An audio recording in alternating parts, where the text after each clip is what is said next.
Nous débutons maintenant la troisième partie du livre de l'Apocalypse, qui en fait est la plus longue partie puisqu'elle nous est racontée à compter du 4e chapitre, premier verset, et jusqu'à la fin du livre, le 22e chapitre.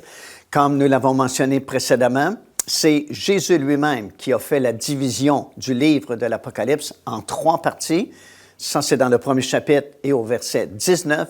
Lorsqu'il a dit à Jean, « Écris les choses que tu as vues, écris les choses qui sont et les choses qui doivent arriver après elles. » Les choses que tu as vues sont couvertes dans le premier chapitre, alors que Jean a vu le Seigneur Jésus-Christ dans son corps glorifié à titre de souverain sacrificateur. Comme nous l'avons expliqué, il était au milieu des 7 chandeliers d'or qui représentaient les 7 églises. Et la deuxième partie du livre est couverte dans le 2e et le 3e chapitre du livre de l'Apocalypse, et ce sont les choses qui sont. Et nous sommes encore dans cette deuxième partie du livre, puisque les choses qui sont, c'est l'histoire terrestre de l'Église, du Seigneur Jésus-Christ. Et encore une fois, au moment où on fait cet enregistrement, l'enlèvement n'a pas eu lieu encore. Donc, nous sommes dans la deuxième partie du livre seulement. Puis, à compter du 4e chapitre jusqu'à la fin du livre, c'est la 3e et dernière partie, les choses qui doivent arriver après elles. Et c'est important de remarquer la terminologie. Ce sont des choses qui doivent arriver après les choses qui sont. Et les choses qui sont, c'est l'histoire terrestre de l'Église.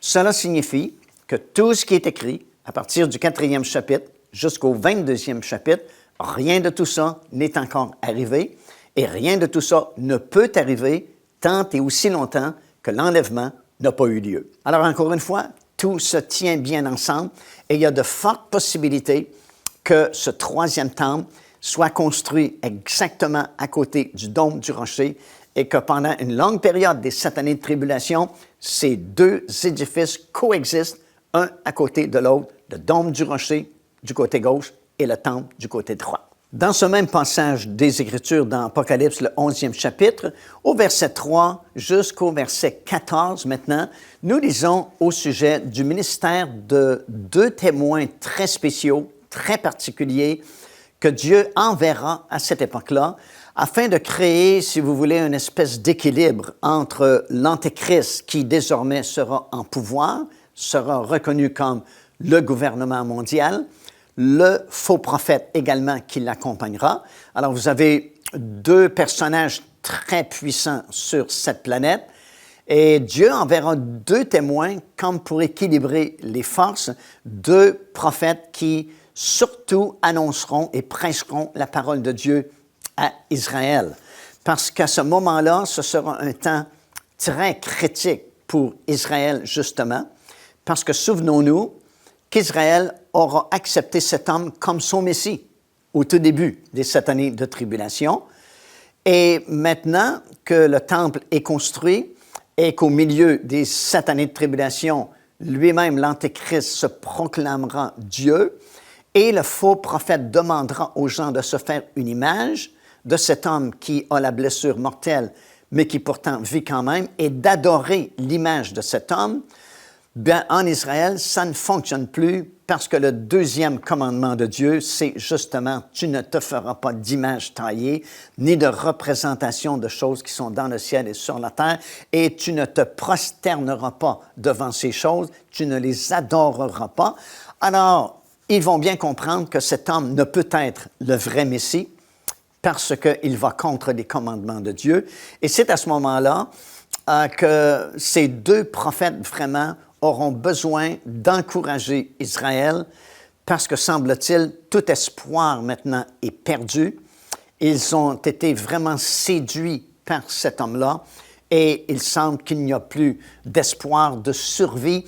Et c'est à ce moment-là que ces 2 personnages feront leur apparition et pourront prêcher à Israël et préparer la venue du véritable Messie qui se pointera justement après ces dernières 3 années et demie. Dans le verset 3, Dieu dit « Je donnerai à mes 2 témoins le pouvoir de prophétiser, revêtus de sac, pendant 1260 jours, ou encore une fois, 3 années et demie, les dernières 3 années et demie de ces 7 années de tribulation. Ils auront effectivement de grands pouvoirs. Ils pourront, entre autres, détruire leurs ennemis par un feu qui sortira de leur bouche. Alors, vous comprenez que nous ne sommes plus dans des temps habituels, des temps normaux. On est vraiment dans une nouvelle dispensation, le temps des 7 années de tribulation, où il y aura beaucoup de manifestations surnaturelles. Et ici, ça nous dit bien qu'ils pourront détruire leurs ennemis par du feu qui sortira de leur bouche. Ils auront le pouvoir de fermer le ciel afin qu'il ne tombe point de pluie durant les jours de leur prophétie. Ils auront le pouvoir de changer les eaux en sang. Ils pourront aussi frapper la terre de toute espèce de plaie selon qu'ils voudront.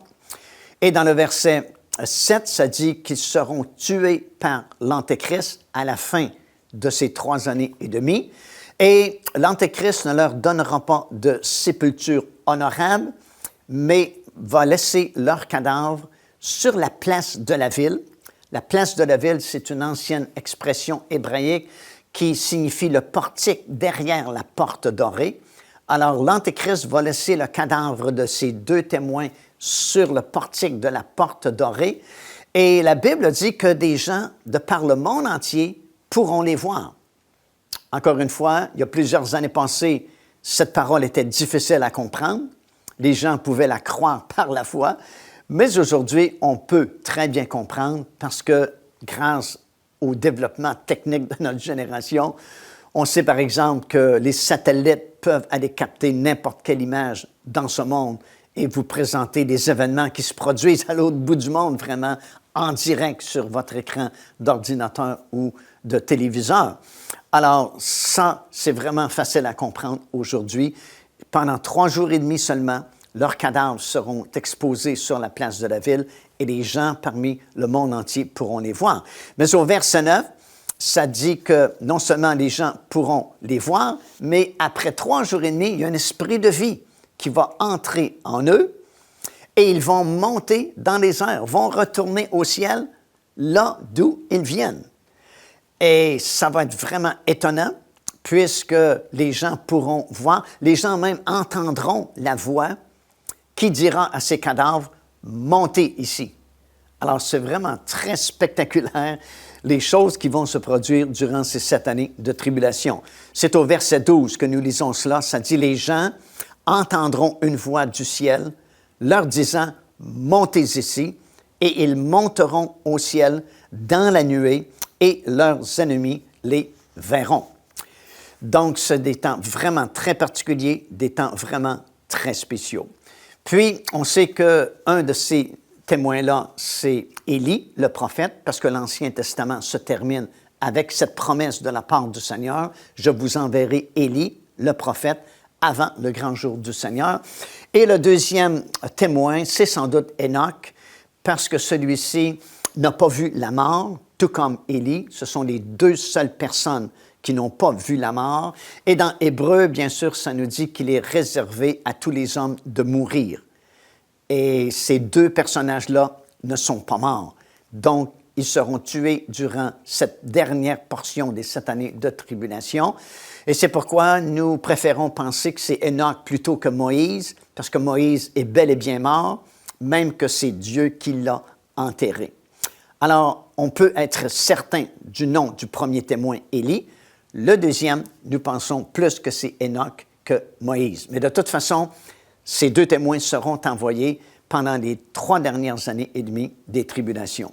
Puis, dans le 11e chapitre également, des versets 15 jusqu'au chapitre 12, verset 18, c'est maintenant le 7e ange qui va sonner de sa trompette, la 7e trompette.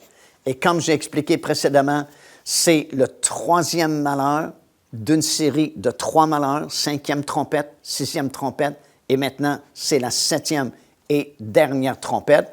Et lorsque le 7e ange sonna de sa trompette, est-il écrit, il y eut dans le ciel de fortes voix qui disaient, le royaume du monde est remis à notre Seigneur et à son Christ, et il régnera au siècle des siècles. Et à ce moment-là, c'est le début de la fin. Ce sont les dernières 3 années et demie des tribulations qui vont se terminer avec le retour physique et littéral du Seigneur Jésus sur cette terre. Maintenant, ce troisième malheur, qu'est-ce que c'est exactement? Bien, premièrement, il y a une guerre dans le ciel, comme nous le lisons dans le 12e chapitre du livre de l'Apocalypse. C'est Michel, avec les anges qui étaient restés fidèles au Seigneur, qui vont combattre contre Satan et le tiers des anges qui l'avaient suivi dans sa rébellion. Et ils ne furent pas trouvés les vainqueurs. Michel et ses anges vont chasser, vont expulser Satan avec tous ses anges déchus et tous les démons qui existent vont les chasser, expulser hors du ciel. Et ils sont tous précipités sur cette terre et sont désormais limités. Leurs activités sont limitées à la planète Terre. Et c'est pourquoi c'est considéré un grand malheur, parce que la Terre sera remplie non seulement de tous les millions ou milliards de démons qui existent, mais de tous les anges déchus également, et de Satan lui-même en personne. Et la Bible dit « Malheur aux habitants de la terre » parce que le diable, Satan, descend vers vous avec une grande rage parce qu'il sait très bien qu'il ne lui reste que très peu de temps, en fait, uniquement 3 ans et demi. En même temps, c'est l'émergence de l'Antéchrist à titre de gouvernement mondial. C'est l'apparition soudainement du faux prophète également. Et à partir de ce moment-là, pour les 3 dernières années et demie qui restent à cette longue période de 7 années de tribulation, ce sera littéralement l'enfer sur la terre. Souvent, nous entendons cette expression de nos jours, c'est vraiment l'enfer sur la terre, mais croyez-moi, ce n'est rien en comparaison de ces 3 dernières années et demie-là, alors que toute la puissance infernale sera ici sur cette planète.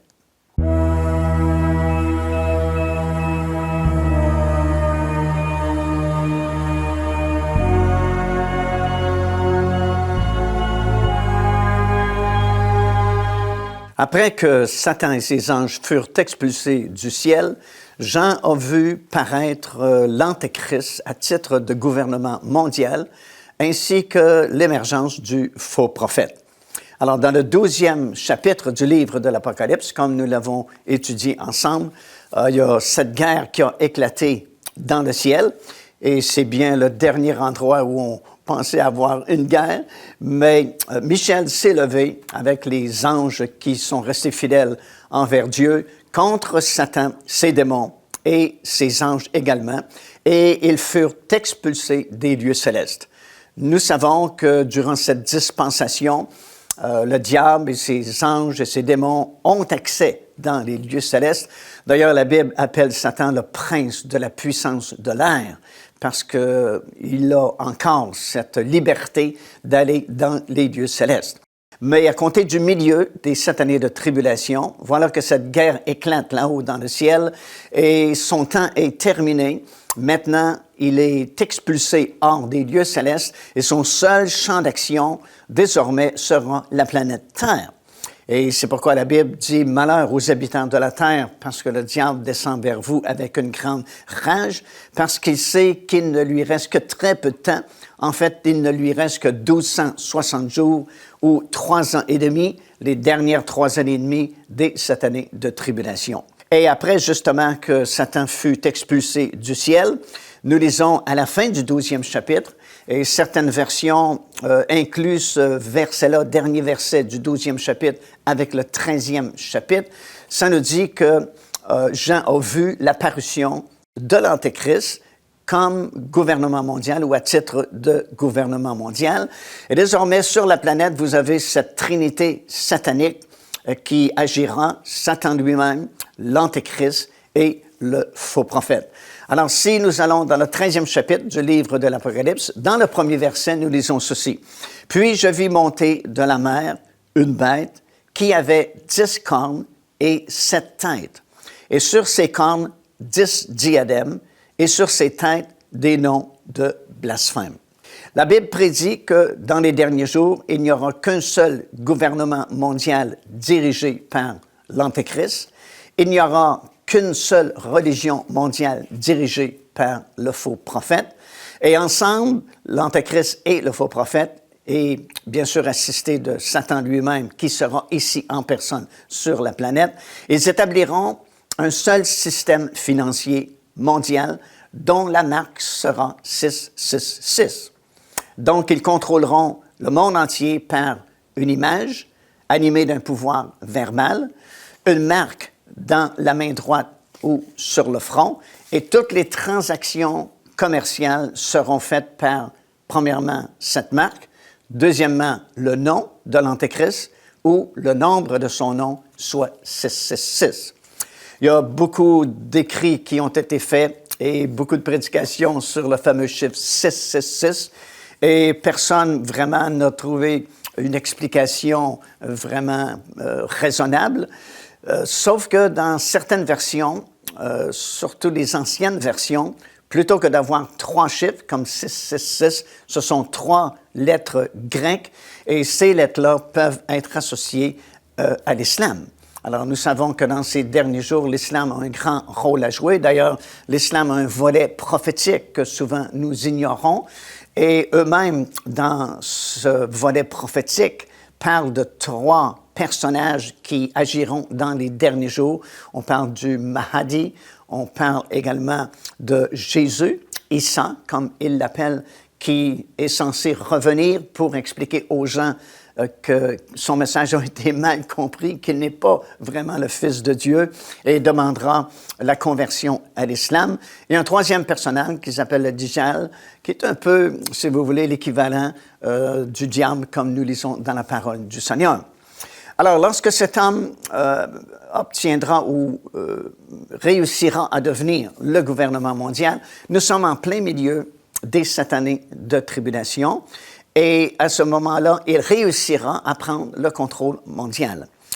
C'est bien sûr au Moyen-Orient que se centralisera son gouvernement et c'est surtout au Moyen-Orient qu'il pourra contrôler les activités commerciales, religieuses et les autres activités des gens. Mais son influence s'étendra partout sur la planète parce qu'à plusieurs reprises, nous avons cette expression-là par le monde entier ou sur toutes les nations du monde.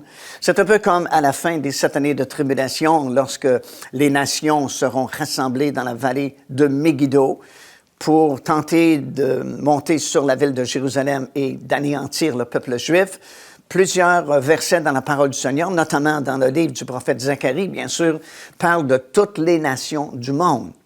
Alors souvent, on parle des nations qui sont situées au Moyen-Orient, autour des frontières d'Israël, mais le prophète mentionne à plusieurs reprises les nations du monde, où toutes les nations du monde seront rassemblées dans la vallée de Megiddo pour monter sur la ville de Jérusalem pour tenter de détruire et d'anéantir une fois pour toutes le peuple juif.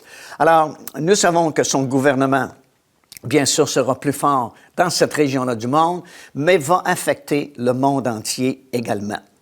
Nous savons bien sûr que quoi que ce soit qui affecte le Moyen-Orient, de toute façon, affecte le monde entier. On entend juste parler de rumeurs de guerre au Moyen-Orient et déjà, nous payons plus cher l'essence lorsque nous faisons le plein dans nos voitures. Alors, c'est certain qu'un gouvernement mondial centralisé au Moyen-Orient va bien sûr influencer le Moyen-Orient, mais va influencer le reste du monde également. Lorsqu'il devient ce gouvernement mondial, c'est la deuxième révélation de l'Antéchrist. La première a été lorsqu'il a confirmé cette alliance de 7 ans, telle que mentionnée dans le livre du prophète Daniel.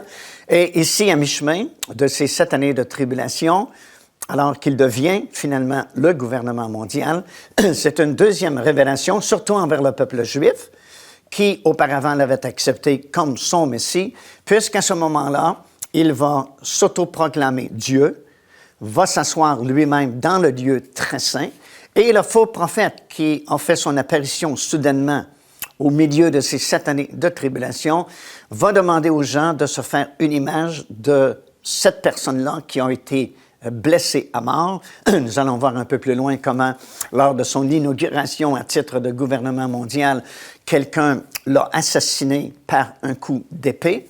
Et pourtant, il est revenu à la vie. C'est comme un semblant de résurrection, si vous voulez. Il est revenu à la vie et le faux prophète va demander aux gens de se faire une image de ce personnage-là qui a la blessure mortelle et qui pourtant vit quand même et de l'adorer. Lui-même s'autoproclame Dieu en s'assoyant dans le lieu très saint du troisième temple qui aura été construit à ce moment-là. Et c'est ce que Jésus a appelé, et Daniel a appelé également, l'abomination de la désolation établie dans le lieu saint. À ce moment-là, une partie d'Israël fuira dans le territoire d'Édom, comme nous allons voir un peu plus loin.